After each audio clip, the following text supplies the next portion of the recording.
Good morning, student. Today we will start a new point, that is a difference between fixed installation method and written down value method.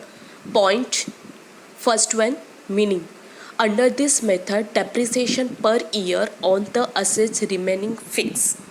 क्या बोला कि fixed installation method में depreciation हर yearly क्या रहता है, same और fix रहता है. Return down value method.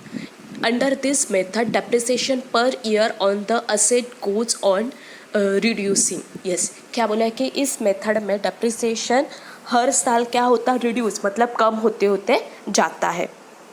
Next point number 2, change on original cost of the asset. कहाँ पे चेंज होता है कि ओरिजिनल कॉस्ट, और यहाँ पे on reducing balance of asset, कहाँ पे रिड्यूसिंग बैलेंस पे कट होता है.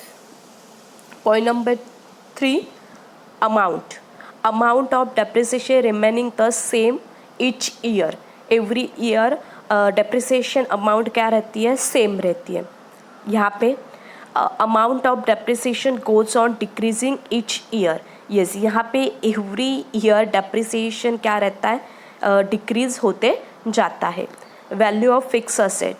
value of fix asset can be reduce to zero.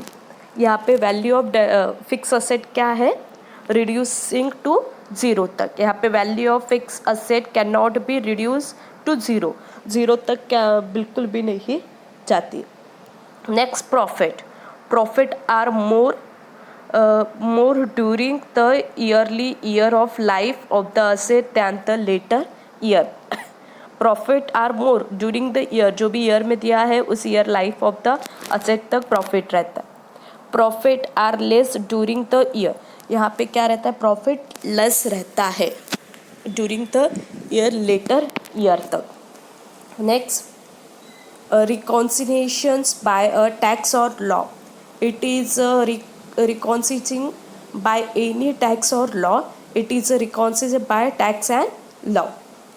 Suitability.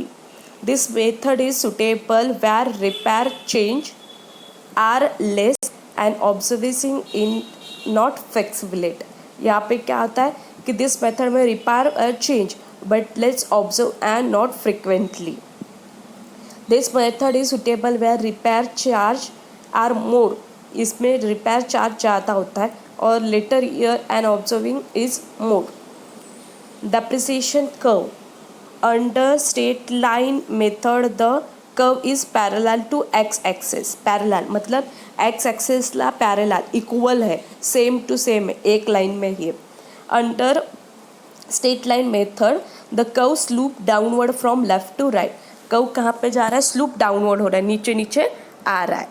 Understand difference between, समझा? Okay. Yes, journal entry under both the method are same and they are as under. Yes, दोनों method के लिए, straight line method के लिए और return down value method के लिए, दोनों के लिए जर्नल एंट्री क्या है, सेम है. सबसे पहले वाली entry in the year of purchase. आप सबसे पहले परचेस कर रहे हो, मतलब कोई भी असेट्स आप क्या कर रहे हो, खरीद रहे हो, तो मतलब असेट्स आपके पास आ रहे हैं और कैश आपके पास से जा रहा है.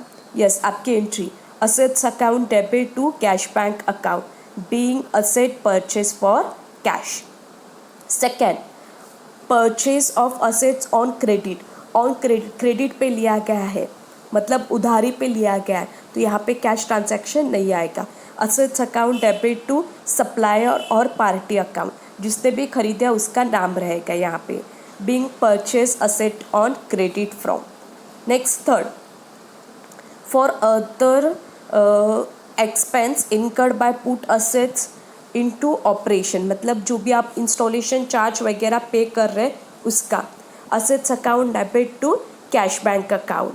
Assets account debit to cash bank account being the payment of insettable charge installation. हाँ. Next point number 4, for charging depreciation. Very important. Charging depreciation charge कर रहे तो उसकी entry depreciation account debit to assets account being assets charge. Being asset charge उसकी entry depreciation account debit to assets account being asset charge. Next fifth one, balance of depreciation account is transferred to profit and loss account.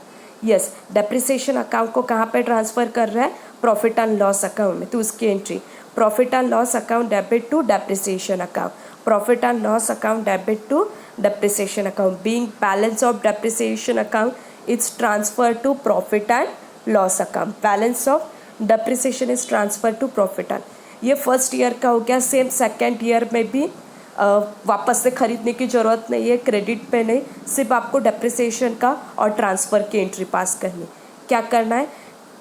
Depreciation charge वाले depreciation account debit to assets account being depreciation charge, और depreciation transfer profit and loss account debit to depreciation account.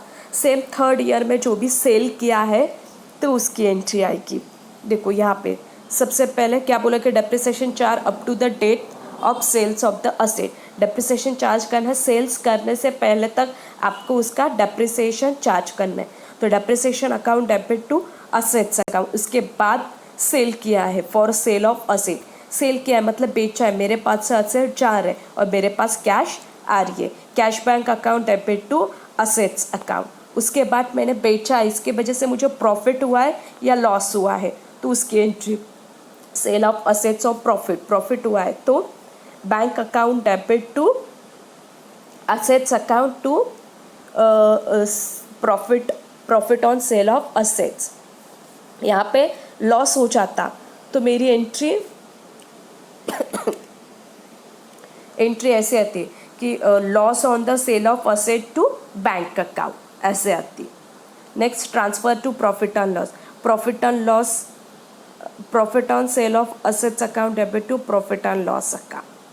ठीक है, ऐसे ये सब journal entry है. आप एक बार अच्छे से देख लो, आपको पता चलेगी कि कौन सी जर्नल एंट्री क्या क्या है. मोस्ट ऑफ हमारी परचेस वाली है, उसके बाद डेप्रिसिएशन चार्ज वाली है, उसके बाद डेप्रिसिएशन ट्रांसफ़र वाली. सेम ईयर भी वैसे ही करना है. उसके बाद सिर्फ सेल्स वाली है, प्रॉफिट वाली एंट्री यहाँ पे पास करनी है बस. ये सबको यहाँ पे दिया है कि सेल ऑफ लॉस हुआ है तो bank account debit loss on sales of asset to assets account. Asset profit और लॉस ट्रांसफ़र करने, डेप्रिसिएशन रिमेनिंग द असेट्स दिया है, और बैलेंस ट्रांसफ़र फ्रॉम प्रॉफिट और लॉस. अभी आपको प्रॉपर वैसे समझ में नहीं आएगा, बट एक दो सम सॉल्व करेंगे तो आपको प्रॉपर वैसे बराबर से समझ में आएगा. Okay, thank you.